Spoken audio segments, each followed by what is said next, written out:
Olá, ressonantes! Bem-vindos novamente ao Viver com Cristais. Vamos começar mais uma jornada mineral. Hoje quem está aqui então é a apatita azul.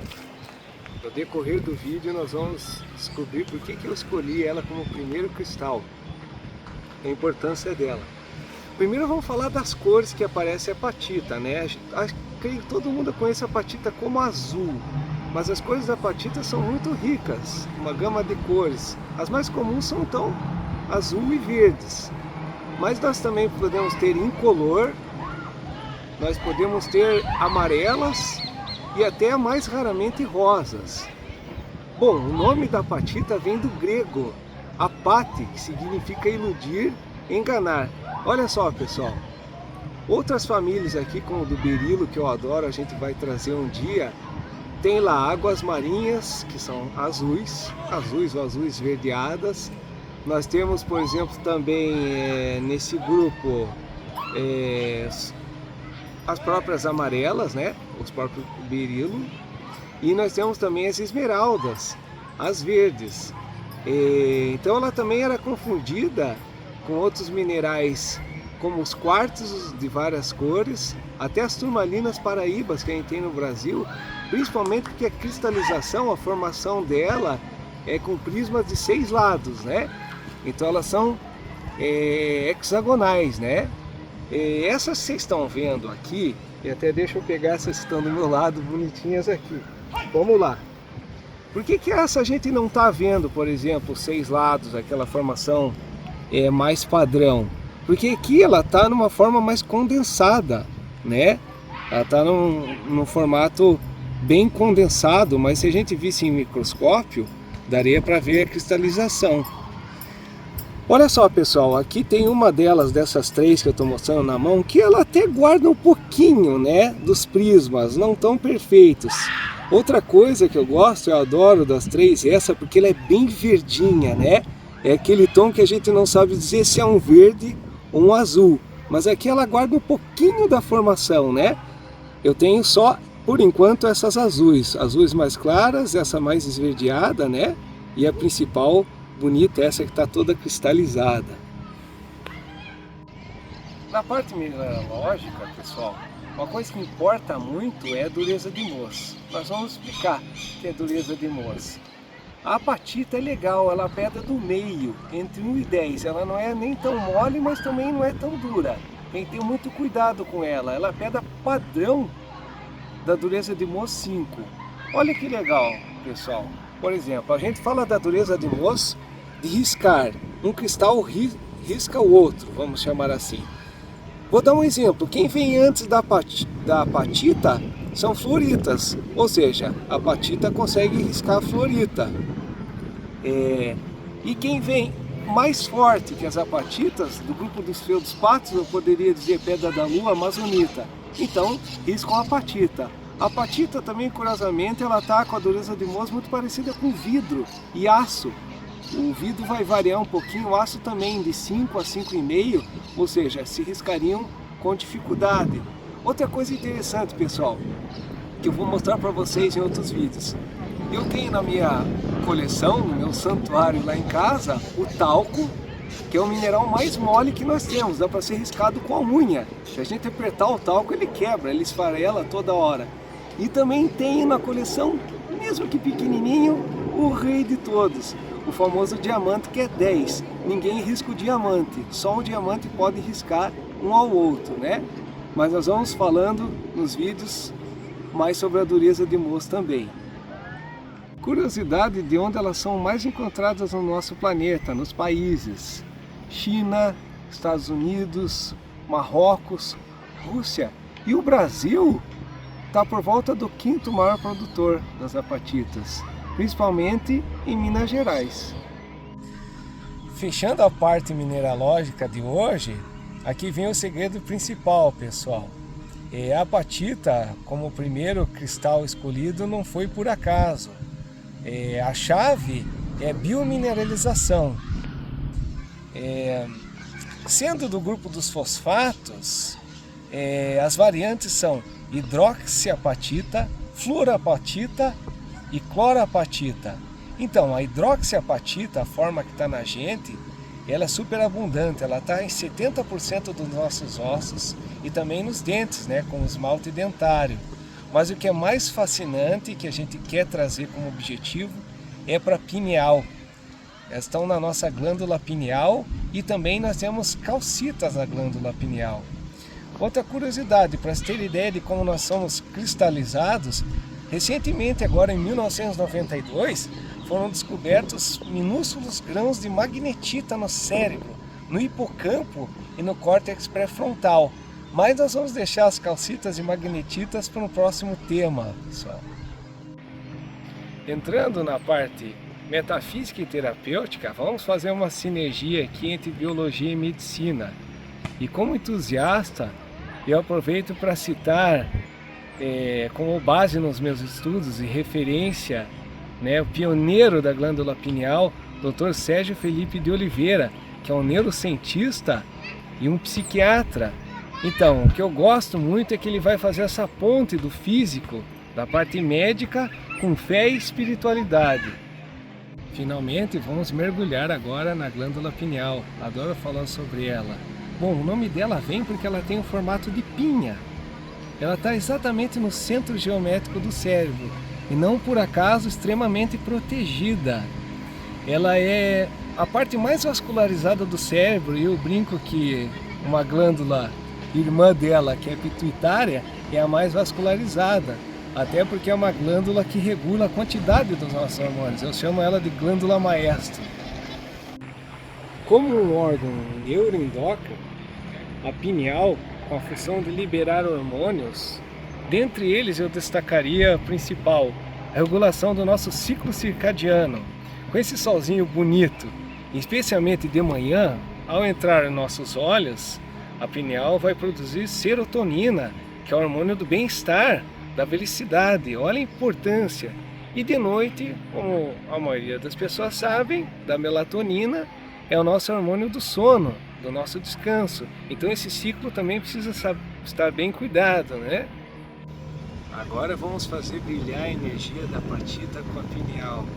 São várias formas de abrir o terceiro olho, pessoal. E uma surpresa aqui. O som que a gente está ouvindo aí desde o começo do vídeo são frequências binaurais. É a frequência 963 Hz, a frequência chamada de frequência de Deus, tom da pureza. E não por acaso também são os números de Nikola Tesla, 3, 6 e 9, que somados dão 18. E 1 mais 8 dá 9. Então são os números a chave do universo, ainda mais com esse som do riachinho aqui atrás de mim também. Contemplou de fato. Então, pessoal, vamos falar de afinidade de chakras. Pela cor azul, a apatita se afiniza principalmente com o chakra frontal, chamado de Ajna, que é da intuição, né? E o chakra laríngeo, chamado Vishuddha, da comunicação, da expressão. Bom, eu uso nos dois, é claro. Mas aqui vou dar até um exemplo legal do piano. Vamos supor que essa apatita seja o Dó central, chamado Dó 3 do piano. Para quem não conhecer, vamos explicar. Lá no piano, o martelo de feltro toca uma corda que vibra 100 vezes por segundo. Vamos colocar uma matemática precisa.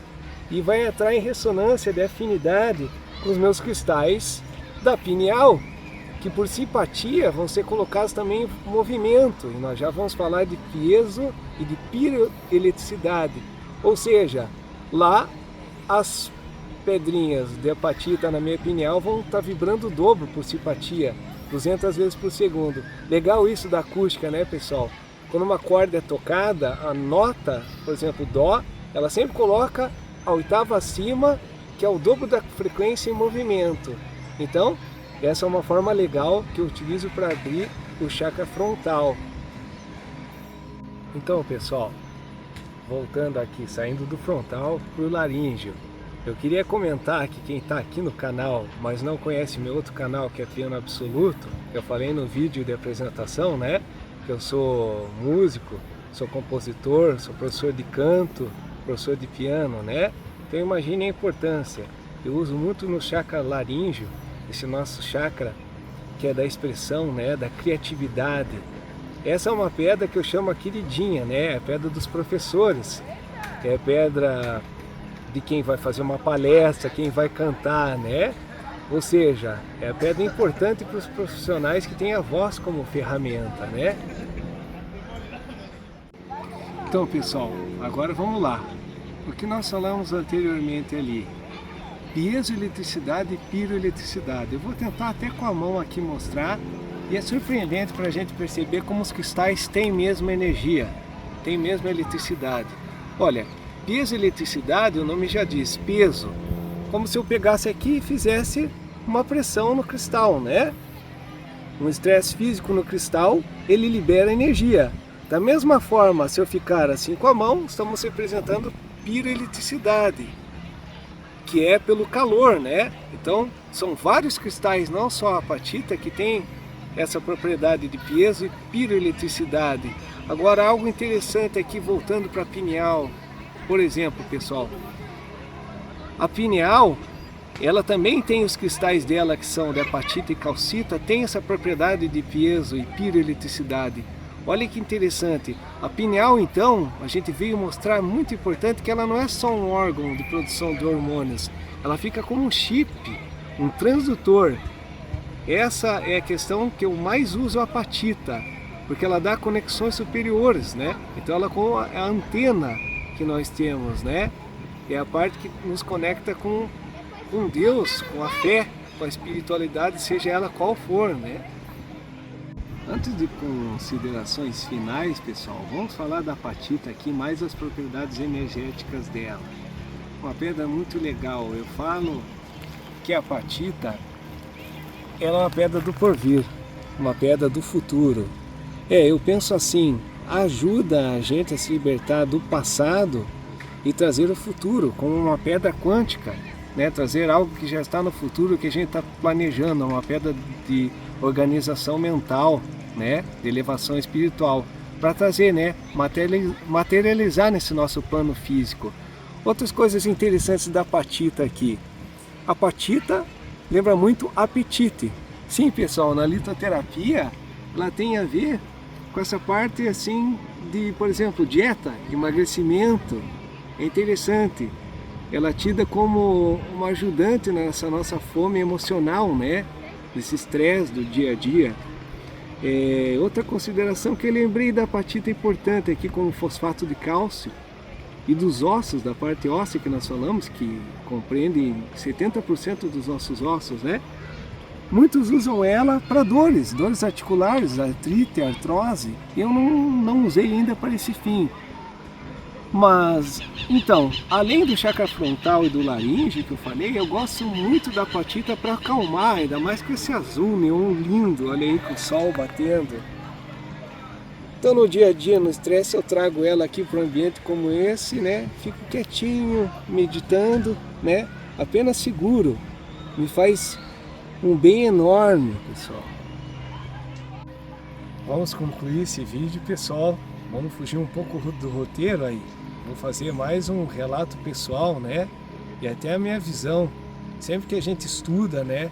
Constrói algo, consegue refletir e aprender cada vez mais.